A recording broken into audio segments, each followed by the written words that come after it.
Gal pradėkime nuo to, kad aš tikslingai atėjau čia ir radau tą užkabinusią temą, tai yra man skirtumai tarp valdysenos, kurią mes naudojame vadyboje,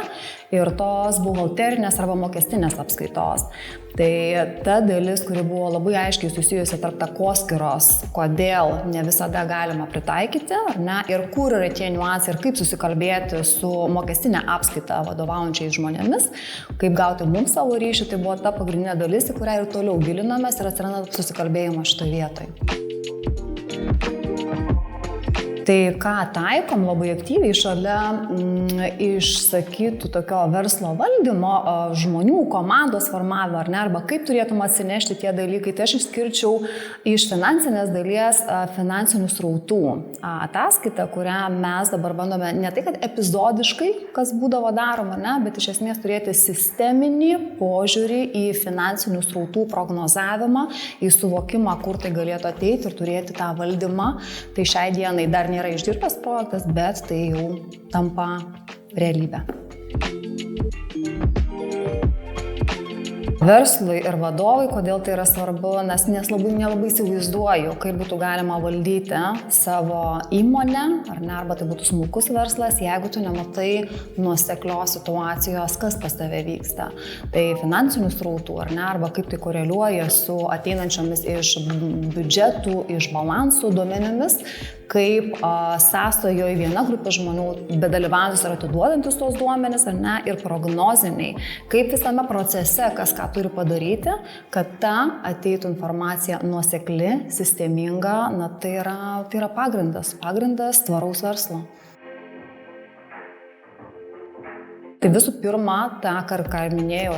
sisteminį valdymą finansinių srautų, reguliarų biudžetavimą ir susidėliojimą ir KPI rodikliai, kurie mes juos ir dabar naudojame įmonė, bet gilesnį požiūrį į tai, įeinant per visus procesus, kaip tai dėliojasi, tai auginti finansinį raštingumą ir savų žmonių, kurie įtraukiant darbuotojus, kuriems atrodo galbūt tai nesusiję dalykai arba nesuprantu, kaip aš tame dalyvauju, tą įtraukti didinant kartu, šviečiant ir finansinio raštingumo pačios įmonės viduje. Turbūt pirmiausia, ką išskirčiau, tai būtinybė bet kuriuo atveju supažindinti. Ta visą finansinę dalį, kurią mes praėjom šitose mokymuose, iš ko tai susidaro, kodėl tai yra svarbu, kodėl vadovas nesusikalba su savo buhalteriu arba nesupranta ir ne tik tai sąskaitų esančių pinigų kiekis apsprendžia tavo įmonės likvidumą, tavo įmonės finansinę būklę. Tai ką išskirčiau, tai būtent šitą finansinę dalį palydint, nes vėlgi žiūrint, kokios yra įmonės dydžio, geros yra mažas ir tada labai daug reikia ir komandinių dalykų, bet jeigu yra įmonė nedidelė ir paprastai tie dalykai vis tiek, kad tai būtų nuoseklus, tvarus, su gerais įgūdžiais iš karto ateiti. Patirtis ir pažintys, kitoniškumas, matymas verslų dirbančių visiškai kitoje srityje, kur tai, ką pats arba mūsų įmonė, mes turime daugiau prekių ir čia staiga paslaugų sektorius, kur tiek kainodara, kiti dalykai veikiasi visai iš kitos pusės. Užgimusios partnerystės iš susitikimų, tai yra netikėta nauda. Visiems, kurie jaučia stoką arba nesusikalbėjimą finansų srityje arba tokį nežinojimą, o kaip tai yra, tai smulkus, net ir vidutinis verslas, kur dėliojasi, rekomenduočiau net ir vidurinės grandies vadovam,